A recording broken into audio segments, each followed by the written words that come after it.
Yo, thank you guys so much for tuning into this video. We greatly appreciate you guys being here. Today in this video, we're going to be going over the dwarves and ashes of creation. So I'm going to read a couple of little blurbs here, and then Red and I are going to discuss some of these things and give you guys a lot of information about the dwarven race and ashes of creation. They are called the Dunzenkell. I think I'm saying that right. I'm not 100% positive, but it's going to be close, I think. So let me start off by reading this little blurb here, Red. So we have deep in the mountains of Vera, legend tells of a forge created by the gods from whence all dwarves were originated. Yo, dude, that's pretty dope. Pretty dwarven, right? Like all the dwarves and Vera are coming from this forge that was created by the gods. I like that a lot. So fabled to be the first created of the major races, the dwarves are said to have arrived on the continents with ships made of stone and steel. Dwarven smiths and craftsmen are found far and wide across Vera. The center of the dwarven race is the nation of Dunzenkell, found deep in the northern mountains. Dwarven society tends to be heavily matriarchal, and their clans existing under oftentimes the eldest matriarch. Dwarves are closely connected to one another by alliances forged between family guilds, and the dwarven child is marked at a young age with his or her sigil. Some dwarves banished from Dunzenkell or having chose to walk a path alone will often have their sigils burned from their skin, bro. Pretty crazy. So sounds like the dwarves are going to be some of your typical dwarven race in other MMOs. They sound like they're going to be very heavily geared towards smiths and craftsmen. They are the oldest or the first race or the first of the major races that were found on Vera. So some pretty interesting stuff here too. And this might be a little bit different. Are dwarves in other games do they have a matriarchal society? Are they kind of oftentimes ran by the women of the tribes or by the women of the race? Is that true to dwarven culture in most MMOs or most just fantasy stuff? I have no idea. Sure. Yeah, I don't either. idea. I'm not a big dwarven guy. I don't. But that may be unique to Ashes of Creation. I'm not sure if you guys know. I'm sure we're gonna have somebody out there that knows that's a big dwarven guy that plays them in MMOs or just knows a lot about dwarves in general. Just let us know in the comments because or D&D. Let us know in the comments because I don't know. I found that part to be very interesting. I didn't know that was a thing with dwarves, and it may not be. It may just be a thing for Ashes of Creation, but it does sound like they're going to be craftsmen and smiths, just like you would expect in Ashes of Creation. So do you think, Red, that means the dwarves are going to have some passive racial abilities for being a blacksmith or other craftsman type abilities in the game?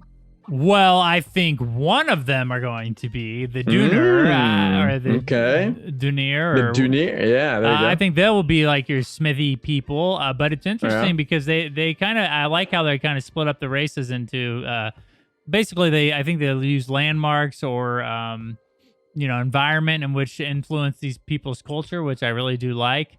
The Nikua, which is they are more of like sea dwelling or beach dwelling dwarves. I think they will be tied to like ship craft and stuff like that. So I like that. I like that they're kind of differentiating. We noticed in our first video with the humans had two different cultures, and I like the dwarves also have two different cultures as well, Bordy. But I do think, to your point, the Dunir will be our smith and forge people for sure. High in the mountains. Okay. Interesting. All right. So I'm going to read this other quote from Stephen Sharif here. There's some pretty interesting stuff in here too. Some of it kind of coincides with what we just read, but there's a couple things I want to hone in on here. So let me read this in real fast too. So the Dunzenkell nation deep within the mountains of Vera exists, the oldest nation in the world. The Dunzenkell have been known as many names over the ages, but only one name has graced the highest mountain with which in their capital has stood since the beginning of recorded history, Dune. The dwarves of Dunzenkell rule through a council of guilds. A royal family is chosen once every 200 years by this council to rule. Currently, the right to rule falls on the shoulders of King Grimlay. So maybe we'll get to see like King Grimlay in the game. That'd be dope. It has been nearly 400 years since a king has led the Dunzenkell. Traditionally, this role falls to the matriarchs of the family. But here's the interesting part, I think. Okay, this is what I find very interesting about the dwarves. Expeditions are often sent into the underrealm from Dune, and And there, many believe, lies the source of secrets among the dwarves and their success with the mastering artisanship. I almost screwed that word up. Untold magic lies deep within Vera. It's a source not known to many. Dunzenkell has long benefited from this source, though. It has fueled the expansion of the dwarven kingdoms throughout the northern mountains. So that part is very interesting to me. It sounds like the dwarven race has a very big connection with the underrealm of Vera. So maybe there's going to be a lot of exploration under there. And it also ties in, I think, from the legend that we read before about the forge created from the gods, from which all dwarves originated. So it sounds like they might have came from the underrealm, and that's maybe where the forge is.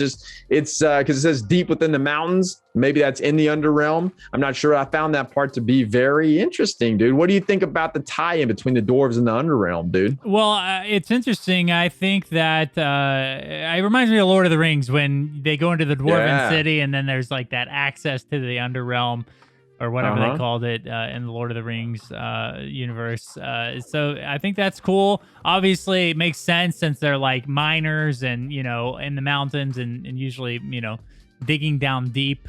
So maybe they maybe discovered the underrealm or potentially, maybe it's the reverse and they kind of came from it, like you're saying. But I like the lore, man. I love fantasy or high fantasy.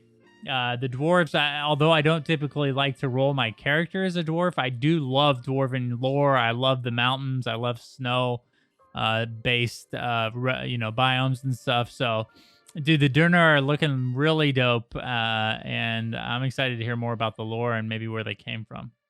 Yeah, absolutely. So before we cut this off here, let's talk a little bit about the Dunir and the Nikua. So the Dunir are founded on 3 pillars, right? Stoic, tradition, and forge. So it says most of the peoples from the old world would see a mountain and think nothing of it, but the Dunir saw a defensible home where riches abound. Yo, dude, I like that. The Dunir take immense pride in what they craft and what they build. So this touches on your point earlier about the Dunir being the crafters. Their fortifications that seem impregnable, warhammers that never break, or beautiful gems for their royalty, or beautiful gems for their royalty are all in their repertoire.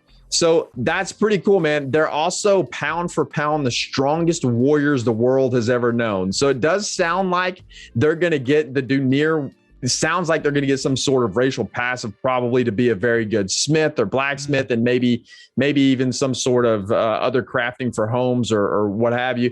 And then also, it sounds like they're going to be maybe some tanks. Maybe they'd be a good to spec into a tank. So maybe they'll get some passives on that side of things as well. What do you think there? I like the pound for pound mention, which basically tells me like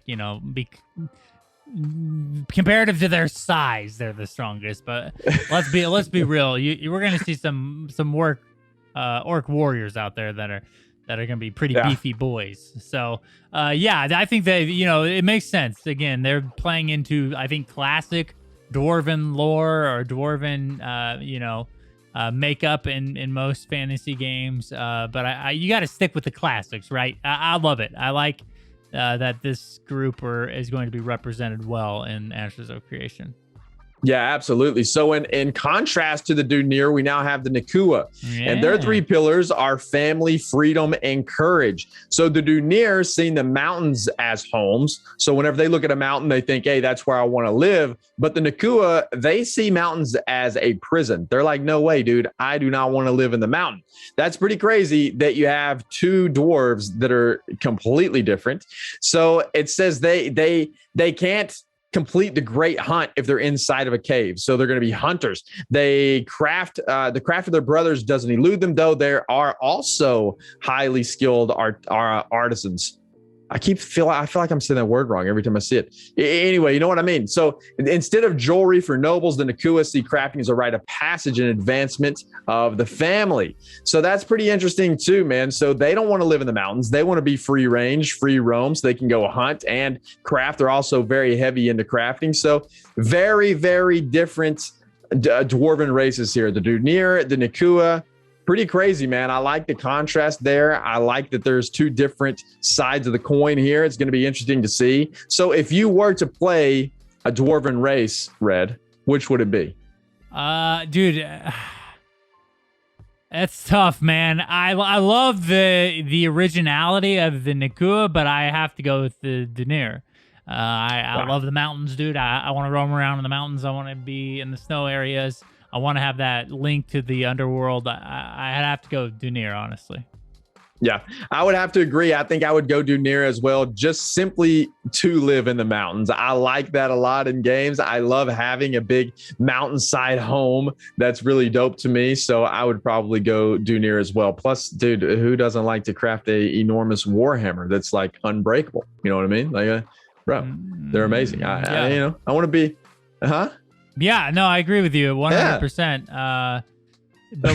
But that's not. I mean, yeah. Have you said what race you're going for yet? Are you? I haven't. Okay. I haven't because I haven't said it yet because I'm really not sure. The Dunir there's a strong case here for the Dunir. I don't think I'm gonna go Ayla. We talked about that on our last video, on our Ayla video. I don't think I'm gonna go that route. But Dunir they make a pretty strong case for me, man. I don't know. We'll see. I'll announce that later, I think. But anyway, man, you have anything else to add to the Dwarves of Ashes of? No, great race. Obviously, I love the split, and we'll see, dude. We got 2 more to cover in the upcoming weeks, so I'm excited for that as well.